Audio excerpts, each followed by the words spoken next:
Why are you entrusting our newborn baby to my sister every day? My husband's call interrupted my day. His usually calm voice was tinged with unexpected anger. Rapidly, I sought to dispel the misunderstanding. Our daughter is at home, sleeping, I assure him. Surprised, his tone shifted. Really? He exclaimed. Confusion enveloped us both as questions arose. I'll speak with my sister-in-law to uncover the truth, I resolved. I reached out to my sister-in-law, Marissa, and uncovered a startling truth. Let me introduce myself. I'm Linda, married to Bob for 3 years, just a year younger than him. Our joy was recently doubled with the arrival of our daughter Hannah. She's the epitome of cuteness, but being a first-time mom has its challenges. With my parents living far away, I didn't have the luxury of heading back home after childbirth. Since leaving the hospital, I've been navigating this new world solo during the day. I must admit, I've been getting by, largely thanks to Bob's unwavering support. Despite his long work hours, he's always there for Hannah and me, never once complaining. His gentle demeanor eases any parenting stresses I encounter. Whether it's struggling to soothe Hannah to sleep or tending to her cries in the dead of night, his presence has been a lifeline, and I'm immensely grateful for it. So you can imagine my shock when he called, his voice laced with unexpected frustration. Linda. Mom just called me. What's going on? He demanded. Confused, I replied, your mom? What are you talking about? Why would we leave our newborn with Marissa every day? His mention of Marissa caught me off guard. She's Bob's sister, residing just a short walk away with their parents. Marissa, working from home, also takes care of her mother, making her quite flexible with her time. My husband's critique persisted. Leaving a 3-week-old baby, I couldn't fathom doing that. Marissa hasn't cared for a baby before. I get that you're tired post-birth, but you should have talked to me before entrusting her to Marissa, he expressed, his worry palpable. His distress signaled that this was no ordinary misunderstanding. Wait, I'm lost. Marissa caring for a newborn. Why did your mom call you? Why would I need your consultation? What do you mean? Leaving Hannah with Marissa? Have I been doing that? I countered, utterly bewildered. It's been nearly 2 weeks. Marissa didn't complain, not wanting to strain your relationship, but Mom couldn't stay silent, he clarified. Bob's revelation stunned me. It was a narrative I had no recollection of, with my daughter right beside me. With numerous questions swirling, I prioritized clearing the confusion. Swiftly, I assured him, our daughter's at home, asleep. She's right here with me. Bob's astonishment resurfaced. What do you mean? He inquired. I'm just as confused as you are. Honestly, I've been following the advice to keep newborns indoors, so besides medical appointments, I haven't been anywhere.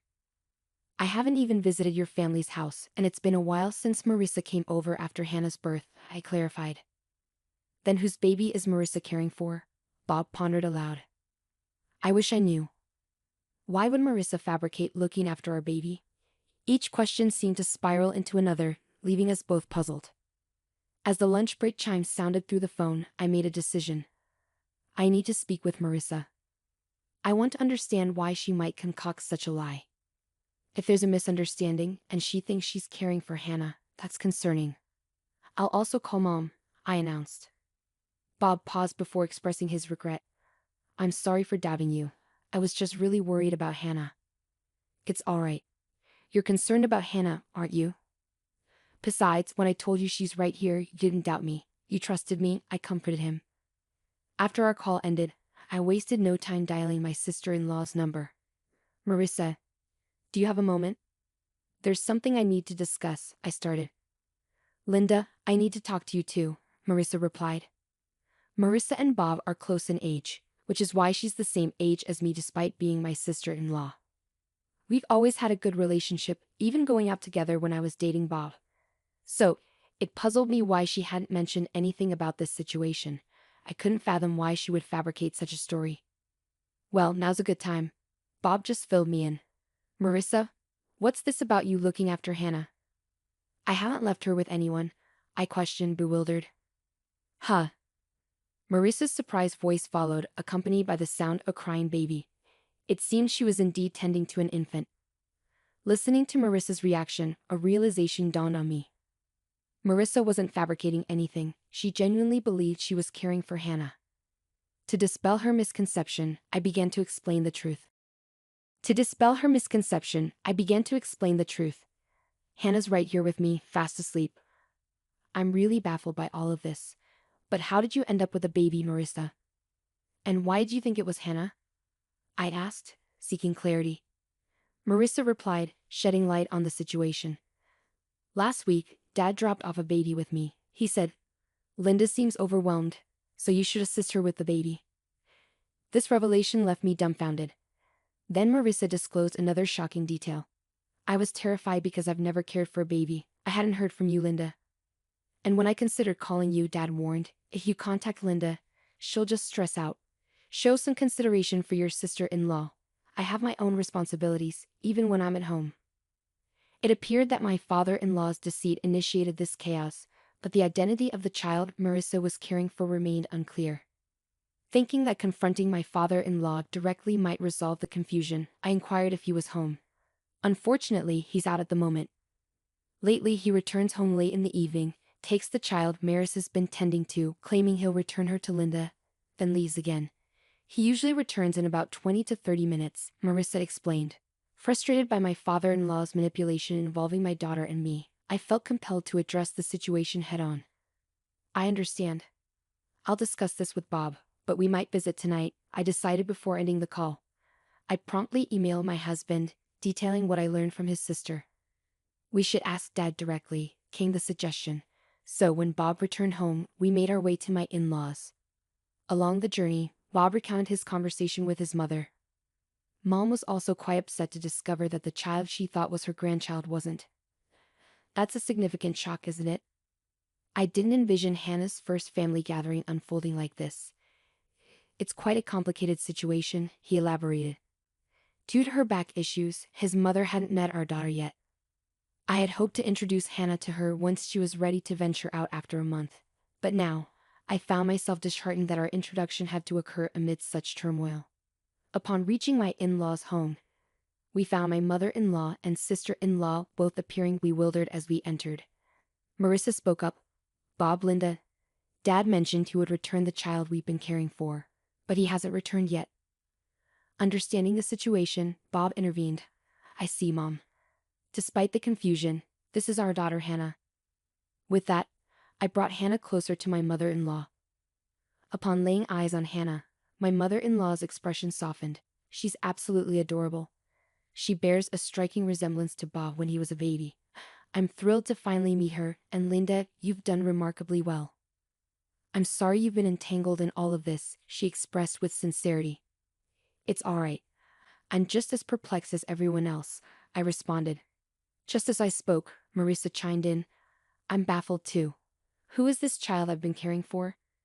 I don't understand why Dad would lie like this. I've been putting in so much effort, believing it was Hannah. He should consider my feelings too. Marissa's frustration mirrored my own towards our father-in-law. Attempting to lighten the mood, Bob interjected, but Marissa, you've met Hannah before. You should have noticed it's a different baby. Well, don't all babies look alike? I thought something was off. But I assumed babies' appearances change quickly. Marissa hastily defended herself. At that moment, our father-in-law returned.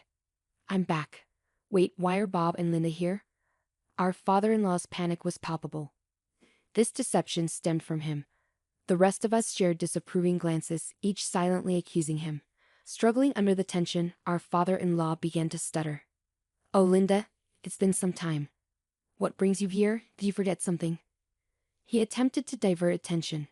Turning to Marissa, he added, Marissa, what's going on? I asked you to check for forgotten items. I seethed with anger at our father-in-law's manipulation, using mine and my daughter's names in his deceit and then shifting the blame onto Marissa. I instinctively held my daughter closer, feeling the tension radiate through the room. Both my husband and sister-in-law shared the same sentiment, their fists clenched in frustration. It was me who broke the silence, the anger evident in my voice. Dad, seriously, are you honestly saying that? This is beyond unacceptable even for you. What do you mean? My father-in-law seemed startled by the intensity of my tone. My husband and sister-in-law echoed my sentiments, demanding answers. Dad, explain yourself. Linda has never left Hannah with anyone. Why would you fabricate such a lie? There must be a reason for someone to care for a stranger's newborn, right? That's correct. You manipulated me into caring for a child. Who is this baby? I'm terrified, even if it's my nephew's, let alone a stranger's. I won't tolerate it anymore, Marissa interjected with rapid-fire conviction. My father-in-law was speechless, while the three of us continued to glare at him, demanding the truth.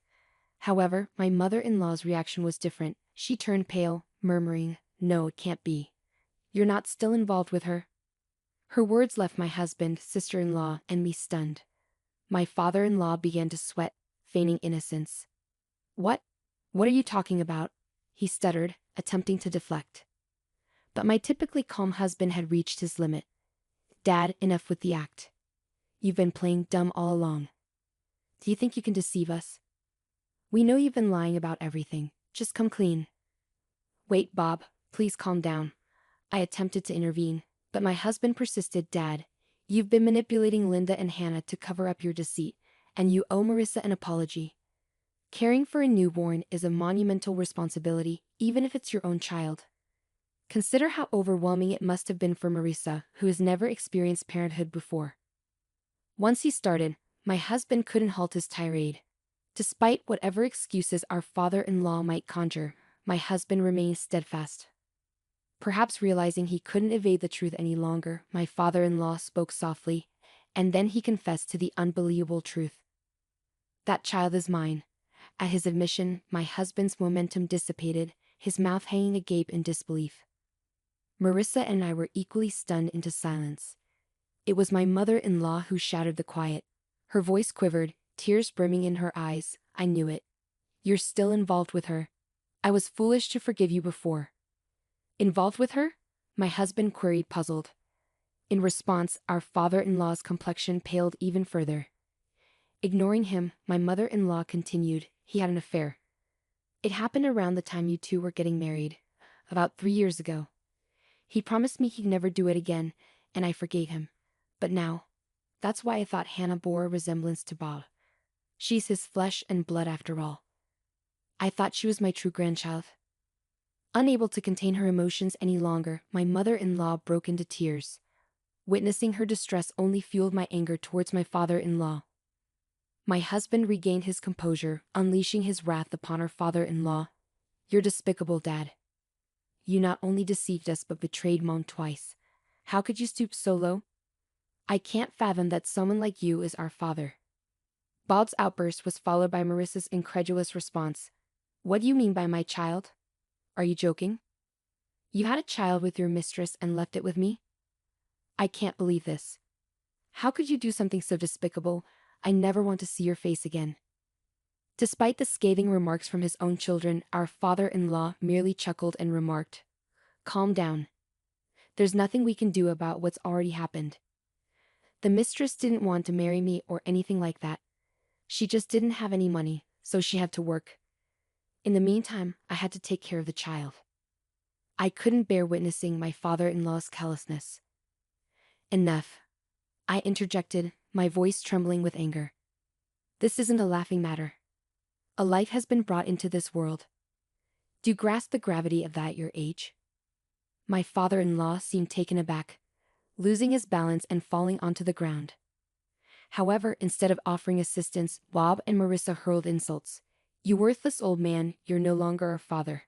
I can't even stand to look at you. Get out of our sight, they exclaimed. Even faced with their fury, my father-in-law attempted to downplay the situation, saying, "Don't say such things." My lips tensed as I stared daggers at my father-in-law. I no longer have the patience to tolerate someone like you. Let's get divorced, I declared firmly. My father-in-law's smile vanished, his face contorting with wrinkles as he became serious. But didn't you forgive me last time? He pleaded. However, his attempt at manipulation was futile. Yes, I forgave you for your infidelity, but I won't tolerate your disrespect any longer, I retorted. If having you out of our lives brings peace to our home, then so be it. And as for my survival, I'll manage just fine without you, I added. As my father-in-law clung to my mother-in-law's feet, I watched him with disdain.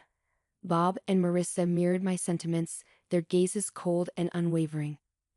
It was evident that everyone in the room had reached their limit with my father-in-law. Marissa erupted in anger. I'll take care of Mom, so we'll be fine without you. But how do you plan to live? You've always relied on Mom for everything from cooking to laundry. Marissa's words visibly rattled my father-in-law. He turned to my mother-in-law with pleading eyes. You wouldn't leave me, would you? We spent decades together. You can't imagine life without me, can you? However, his hopes were swiftly dashed as my mother-in-law shook off his clinging arm. Stop kidding yourself. How much do you need to degrade people to feel satisfied?